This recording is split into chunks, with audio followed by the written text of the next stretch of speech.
Agora eu quero trazer também uma situação sobre recuperação judicial aqui no Brasil, né, que teve um aumento em vários setores, mas eu quero destacar um deles, que é o do agronegócio, que registrou um aumento de 91% no número de pedidos de recuperação judicial no primeiro trimestre de 2024, de acordo com o Serasa. Se a gente olhar para o restante dos setores, só o agro representa 40% do total de pedidos à justiça. Eu até conversei com um especialista em reestruturação de empresas, o Fábio Astrauskas, para entender os motivos. Os principais são prejuízos provocados pelo clima, a dificuldade de financiamento e também a queda no preço das commodities. Só que o Fábio, ele me explicou o que isso desencadeia. Vamos acompanhar e colocar aqui para um giro de debate. Quando essas empresas entram em dificuldade e pedem recuperação judicial, nós teremos provavelmente um efeito negativo ao longo de toda a cadeia. O setor primário deixa de pagar suas dívidas porque pede recuperação judicial, isso encadeia problemas para o setor logo adiante e vai para a indústria ligada ao agronegócio e provavelmente para o setor terciário, comércio, serviços ligados ao agronegócio também. Então, esses dados preocupam porque o país ele é predominantemente importante no setor primário do agronegócio e no setor de commodities, minerais e não minerais. Se nós temos um desbalanceamento nesse setor primário tão importante, provavelmente teremos algum problema maior de equilíbrio nas contas do PIB ao longo do ano. Agora, Luiz Felipe Dávila, se a gente olhar para 2023, a gente teve um aumento de 535% nos números de pedido de recuperação judicial em relação ao agronegócio. E quando a gente olha para o setor, a gente fala, mas meu Deus, como é que esse setor que é tão importante para o PIB, que cresce tanto,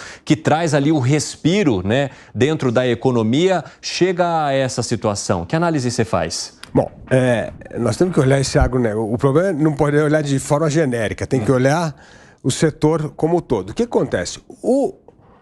A turma do agro tradicional não está tão apertada, porque essa turma sabe fazer as coisas. Você pega lá, vende 1/3 do começo da safra para poder pagar os seus insumos, o seu maquinário, aí o outro 1/3 você vende na colheita e o outro 1/3 você deixa guardadinho ali para poder especular, saber preço, etc. Só que nos últimos 5 anos o preço da soja foi extraordinariamente elevado.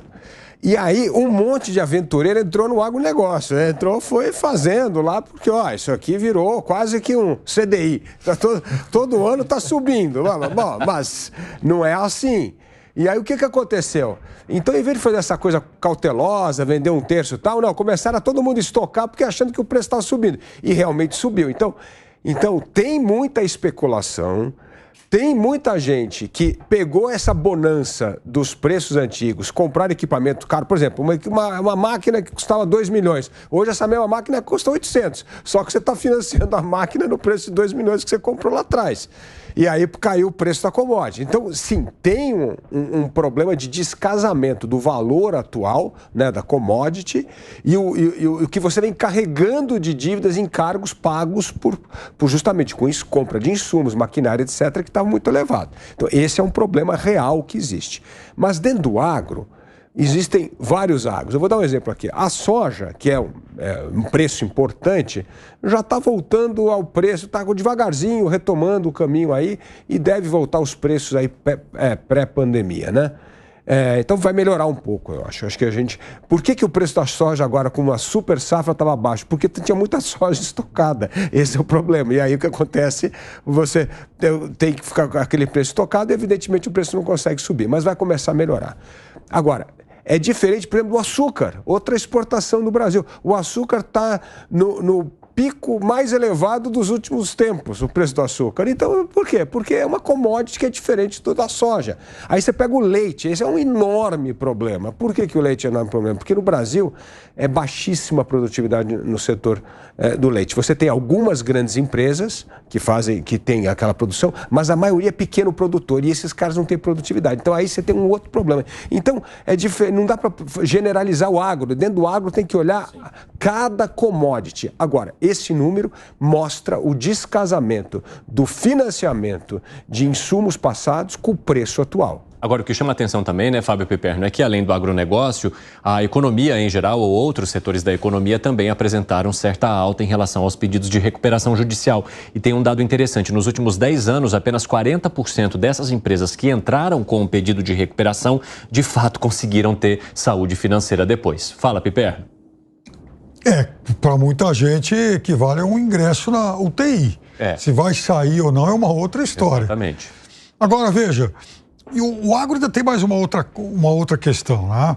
O agro, nesses últimos 2 anos, em função da guerra da Ucrânia e depois da quebra da produção argentina, principalmente, e aqui no Brasil, as questões climáticas, é óbvio que o mercado de preços ele sofreu distorções.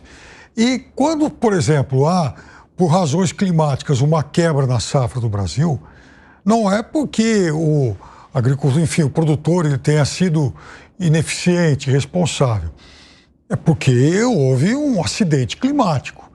É diferente, por exemplo, daquele que entrou nesse mercado, ou pelo menos aumentou demais o seu nível de investimento, imaginando que aquele cenário de 2022, por exemplo, ele fosse se perpetuar. Aquele momento em que as commodities acabaram disparando. Ou que, em função do que aconteceu com a Argentina em 23, fosse também aquilo fosse gerar uma nova tendência. E não é assim. A Argentina volta para o mercado, mesmo a Ucrânia, ela volta para o mercado de milho. Então, é natural que muitas cotações tenham se estabilizado e quem apostou nessa alta permanente acabou quebrando a cara. Principalmente aqueles que não estavam tão capitalizados assim. Só que aí volta a acontecer o velho problema do Brasil. Bom, tem uma turma que está quebrando, tem uma turma que está com muita dificuldade. E o que o governo vai fazer agora? Porque vai muita gente bater no caixa do governo. O governo vai dar algum tipo de socorro ou o governo vai simplesmente aplicar leis de mercado do tipo, bom, cada um que se vire agora. Também não pode, né? E aí mas aí que tá, né? O problema é que quando você sempre auxilia com socorro, sempre quando não há uma consequência pela imprudência, é um convite para o problema continuar. Eu sei que isso pode parecer meio cruel, mas é assim. Se o devedor ou se a pessoa que entrou num mercado aí meio aventureiro, ele não sofrer as consequências da má gestão, o problema continua. Infelizmente, assim, por isso que muitas vezes o discurso liberal, ele é mais duro mesmo de se vender por conta disso.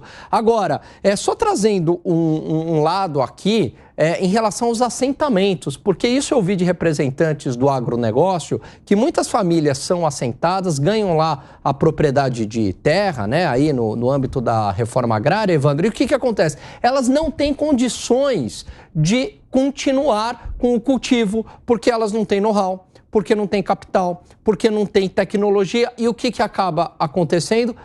Aconteceu aí a reforma agrária, teve a reforma agrária, mas elas não conseguem continuar com o cultivo da terra. E aí, no final das contas, ficam novamente sem a terra. Então, também, a titulação por si só não garante a reforma agrária, porque muitos não continuam.